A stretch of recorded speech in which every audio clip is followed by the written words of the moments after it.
ഡ്രങ്കുനരകാസ്തി ധൃതി കേടാതരതിനാശ്ചത തസ്യാ ദമ്പുംബദമ്പുതാളികൾ ദേവോ മൃദേവോ മൃഡ സ്വാഹാനുഭൂരി. എന്താ നക്ഷത്രം? മൂലം. മൂലത്തിൽ ഗുളിയൻ നിപ്പുണ്ട്. ഉച്ചസ്ഥായിയിലാണ്. സാരമില്ല. അമ്മാവനാളൊരു ഭാഗ്യവാനാണ്. ഭാഗ്യവാനോ? ഭാഗ്യവാനല്ല, ഭാഗ്യ ലോറി തന്നെ ആയിക്കോട്ടെ. അതിനെന്താ? 1-2 ആഴ്ചക്കകം ഒരു വലിയ സംഭവം നടക്കുമെന്നാണ് കാണുന്നത്. തൃശൂർ പൂരമായിരിക്കും.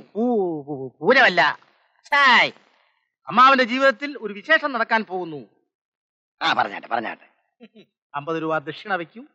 50 രൂപയോ? 10 രൂപയോ ഉള്ളല്ലോ. ശാസ്ത്രമനുസരിച്ച് ദക്ഷിണ മുഴുവൻ തന്നില്ലെങ്കിൽ പറയുന്ന ഫലം മുഴുവൻ ശരിയായെന്ന് വരില്ല. കയ്യും നീട്ടിക്ക്. ഓം സുബ്രഹ്മണ്യായ നമഃ. ജലമതേ ശ്രീ പത്മനാഭ സ്വാമി. അമ്മാവന്റെ ആയുർരേഖ കണ്ടുപിടിക്കണമെങ്കിൽ എക്സ്റേ എടുക്കണമല്ലോ. 10 താഴെയുള്ള ഒരു സംഖ്യ പറയൂ. 1.5. 1.5യോ? അതിനും ദാരിദ്ര്യമാണോ? ഒരു പൂർണ്ണ സംഖ്യ പറയൂ. 8. അപ്പൊ ഇരട്ട 2 സന്താനങ്ങൾ ഉണ്ടെന്നാണ് കാണുന്നത്. അയ്യോ, എനിക്ക് പിള്ളേര് 4 ഉണ്ട്. കണ്ടോ, ദക്ഷിണ കുറവായതുകൊണ്ട് ഫലവും കുറവായി പോയി. എനിക്ക് എന്താ എന്റെ ഭാര്യയുടെ കാര്യം ഒന്നും അറിയണം. അതറിയാനെന്തിരിക്കൂ. ഞാൻ ജപിച്ചു തന്ന ചരട് അവരുടെ അരയെ കെട്ടി. അതിനുശേഷം അവർ ഉറക്കത്തിൽ എഴുന്നേറ്റ് പോകാറുണ്ടോ? ഇല്ല. പക്ഷേ അർദ്ധരാത്രി ആവുമ്പോ അയലത്തുള്ള ഒരുത്തൻ അവളെ അന്വേഷിച്ച് ഇങ്ങോട്ട് വരും. എന്നിട്ട് 2 ഞാൻ പിടിച്ച് പോലീസിൽ ഏൽപ്പിച്ചു. പക്ഷേ ഇപ്പൊ എന്റെ പിള്ളേരെ നോക്കാൻ ആരുമില്ല. അത്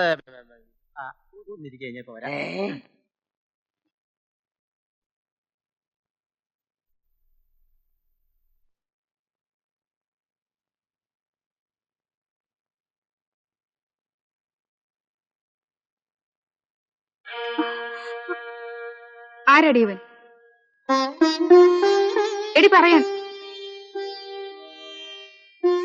സുരേഷ്, നീ ഇവനും തമ്മിൽ സ്നേഹമാണ്. എടി, നിന്റെ അച്ഛൻ കാരണം കുടുംബത്തിലെ സ്വത്തുക്കളെ നശിച്ചിട്ടുള്ളൂ. മാനം പോയിട്ടില്ല. നീ അതും നശിപ്പിക്കും. സുരേഷ് നല്ലവനാ. ജോലി കിട്ടിയാലുടൻ സുരേഷ് എന്നെ വിവാഹം കഴിക്കും. അതൊക്കെ എല്ലാരും പറയുന്നതാ. ഇവൻ എവിടെ ഉള്ളതാ? ടൗണിലാ. കോളേജിൽ സീനിയർ ആയിരുന്നു. മോളെ, നിന്നോട് എനിക്ക് ഒന്നേ പറയാനുള്ളൂ. നമ്മൾ ഇന്ന് കിടപ്പാടം പോലും ഇല്ലാത്തവരാ. നീയും കൂടി വഴി തെറ്റിയാൽ. ഇല്ലമ്മേ, സുരേഷിനെ എനിക്ക് വിശ്വാസമുണ്ട്. വിശ്വാസത്തിന്റെ ഒക്കെ മാറ്ററിയുന്നത് കാര്യത്തിലെടുക്കുമ്പോഴാടി. നീ പഠിച്ചൊരു നിലയിലെത്തിയിട്ട് വേണം ഈ കുടുംബം ഗതി പിടിക്കാൻ.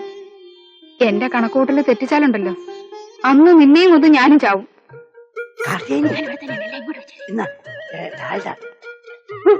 അരി, മുളക്, ചായപ്പൊടി, പഞ്ചസാര. ഇനി ഒരു മനുഷ്യൻ കാണാതെ സൂക്ഷിച്ചു കൊണ്ടുപോകണോ. ആ രാമുണ്ണിയുടെ കണ്ണ് പെടരുത് കേട്ടോ. നിങ്ങൾ എപ്പോഴാണ് അങ്ങോട്ട് വരുന്നത്? എടി, മേനോൻ എസ്റ്റേറ്റ് പോയിരിക്കുക. അങ്ങേര് വരാതെ എനിക്ക് പുറത്തിറങ്ങാൻ പറ്റില്ല. 3 മുട്ട, 2 നീ പാലിലടിച്ചു കുടിച്ചോ. ഒരെണ്ണം എനിക്ക് അവിടെ ചെയ്യേ.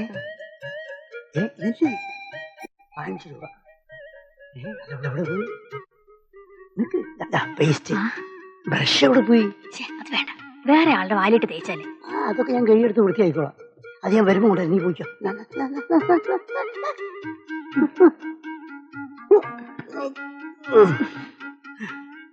പോയിക്കോ. അത് പിന്നെ ഈ ജിങ്കാന ബാസുവിനോട് പറയേണ്ട കാര്യമുണ്ടോ സാറേ? ഏയ്, ഒരിക്കലുമില്ല. നമുക്ക് ശരിയാക്കാം. തോള് തറയ്ക്കരുത്. Full band.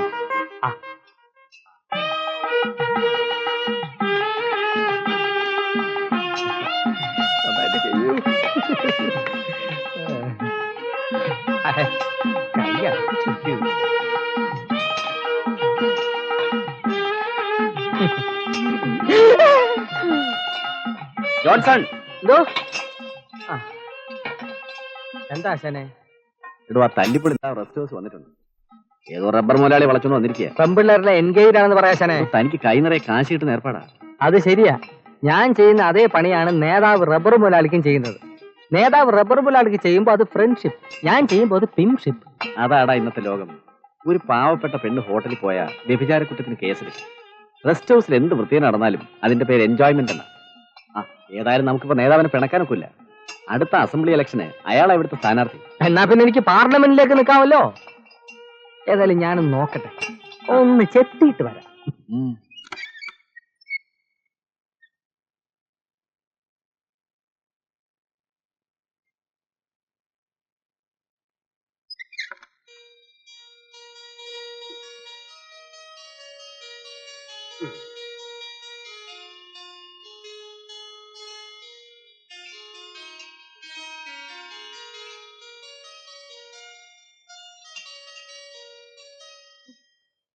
ആ നാരായണൻ ചേട്ടനോ? എന്താ പതിവില്ലാതെ? എനിക്ക് എന്റെ വാസുവിനോട് ദേ ഒരു കാര്യം പറയാനുണ്ട്. എന്റെ മോളുടെ പരീക്ഷയ്ക്ക് അടയ്ക്കാനുള്ള ഫീസ് കട്ടെടുത്തോണ്ടാണ് ദേ ഞാൻ ഇത് വാങ്ങിക്കൊണ്ടുവന്നിരിക്കുന്നത്. എന്തിനാണെന്ന് ചോദിക്കേ? എന്തിനാ? എനിക്കൊരാളോട് പ്രതികാരം ചെയ്യാനുണ്ട്. ആരോട്? എന്റെ അളിയൻ ശ്രീധരമേനോനോട്. അവൻ അമേരിക്കയിൽ നിന്ന് വരുമ്പോ ലക്ഷക്കണക്കിന് രൂപ കൊണ്ടുവന്നിട്ടുണ്ട്. ഒരു കാൽ കാശ് ഞങ്ങൾക്ക് ആർക്കും തന്നിട്ടില്ല.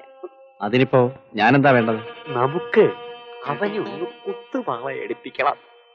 നാളെ ഒരു എസ്റ്റേറ്റിന്റെ പ്രമാണം നടത്താൻ അവൻ ബാങ്കിൽ നിന്ന് പണം എടുത്തു വരുന്ന വഴിക്ക് എന്റെ വാസുവും കൂട്ടുകാരും ചേർന്ന് അവനെ ഒന്ന് പെരുമാറി തരണം.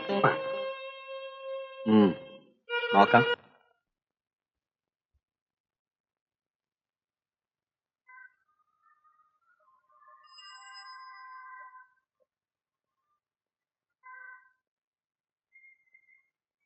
രജിസ്റ്റർ ഓഫീസിലേക്ക് എന്ത് ദൂരമുണ്ട്? ഇവിടുന്ന് 20 കിലോമീറ്റർ ഉണ്ട്. അപ്പൊ ബസ്സിന് പോയാ സമയത്ത് എത്താൻ പറ്റുമോ? ബസ്സൊക്കെ സമരത്തിലാ സാറേ. താൻ എന്ത് വർത്താനേ പറഞ്ഞു? സമരമൊക്കെ ഇന്നലെ തീർന്നില്ലടോ. ബസ്സുകാരുടെ സമരം തീർന്നപ്പോ വഴിതടലുകാരെ സമരം തുടങ്ങിയിരിക്കുക. എവിടെ ഇട്ടാ തീ കൊളുത്താന്ന് പറയാൻ പറ്റില്ല. അങ്ങനെയാണ് ടാക്സി പോവാം. പെട്ടിക്കകത്ത് 4-5 ലക്ഷം രൂപ ഉള്ളതാ. അതെ, പെട്ടി ഞാൻ പിടിച്ചോളാം. ഈ പെട്ടിയാ? ഞാൻ പിടിച്ചോളാം.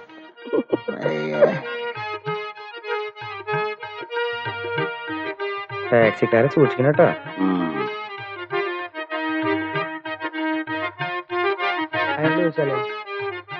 എവിടെ പോകാനാ സാറേ? പൊൻകുന്നം വരെ പോണം. പൊൻകുന്നത്ത് എവിടെയാ? രജിസ്റ്റർ ഓഫീസില് കൊണ്ടുവിട്ടാ മതിയോ? മതി. എന്തോ ആകും? ഒരു 150 രൂപയെങ്കിലും ആവും. 20 കിലോമീറ്റർ 150 രൂപ ആകും. എന്നാ ഞാൻ ഒരു കാര്യം പറയട്ടെ, തനിക്ക് ഞാൻ 1000 രൂപ വെറുതെ തരട്ടെ, തനിക്ക് വല്ല വിഷമം ഉണ്ടാവോ? വെറുതെ ഇടണം. ഇയാൾ എന്ത് കണക്കായി പറയണേ? കണക്കൊന്നും പറയണ്ട, 150 രൂപ കൊടുക്കണം. തന്നോട് ചോദിച്ചേ. തനിക്കൊക്കെ വല്ല പോക്കറ്റ് അടിക്കാൻ പറ്റുള്ളൂ. സാറേ അനാവശ്യം പറയരുത്. തടിച്ചിട്ടേക്ക് നടന്നോളൂ, പൊൻകുന്നത്ത് എത്തിക്കോളും. ടൗണി നാട്ടിലോട്ട് തിരിച്ചു വരണ്ടായിരുന്നു തോന്നിപ്പോന്നു. തന്റെയൊക്കെ മുമ്പിൽ മഹാത്മാക്കള് പോലും പേനാക്കത്തി എടുത്തു പോകും.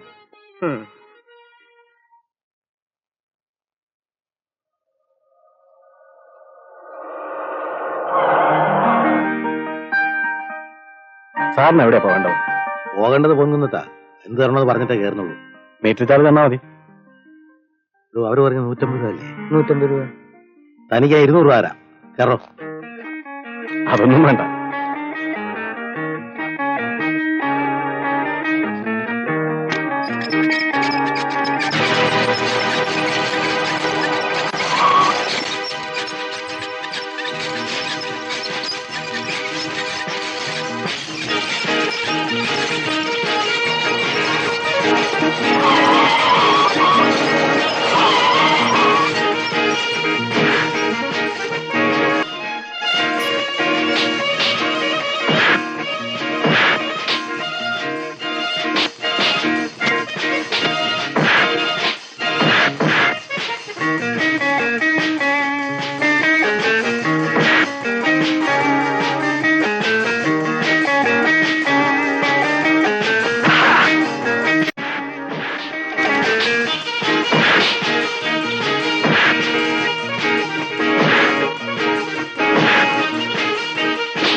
Well done.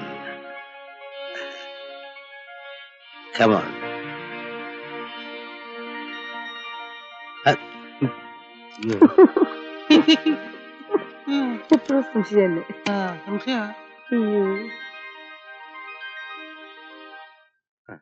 ഈ പ്ലാസ്റ്റർ ഒട്ടിച്ചാലേ പൊടി കേറില്ല. മോന് വണ്ടി ഓടിക്കേണ്ടതല്ലേ? ദേ അനങ്ങല്ലേ ശ്രീനി? കഴിഞ്ഞുന്നേ. എന്തൊരു ഇടിയാ അവിടെ നടന്നത്. ഇതൊക്കെ പഠിച്ചിട്ടാണ് മോനെ.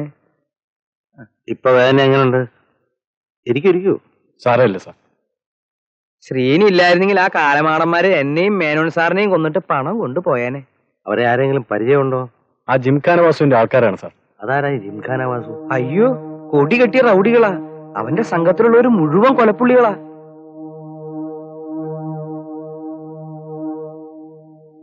ശ്രീനിയുടെ വീട് എവിടാ? എനിക്ക് വീട് സ്ഥലമില്ല, അച്ഛനമ്മമാരും ഇല്ല. വളർത്തിയത് അമ്മാവനാ. അമ്മാവനിപ്പോ എവിടെ ഉണ്ട്? ഭ്രാന്താശുപത്രിയില. അമ്മാവനും എന്നെപ്പോലെ ഒരു ടാക്സി ഡ്രൈവർ ആയിരുന്നു.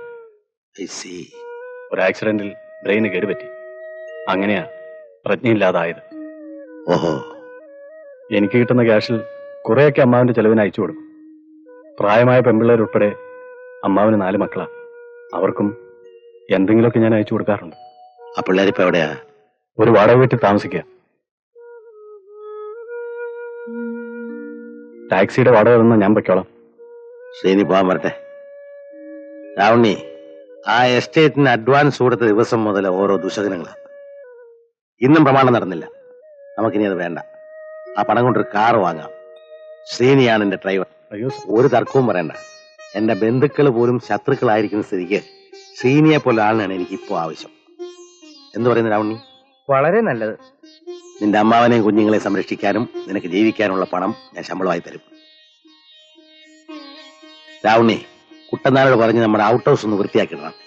ശ്രീനി അവിടെ താമസിക്കട്ടെ.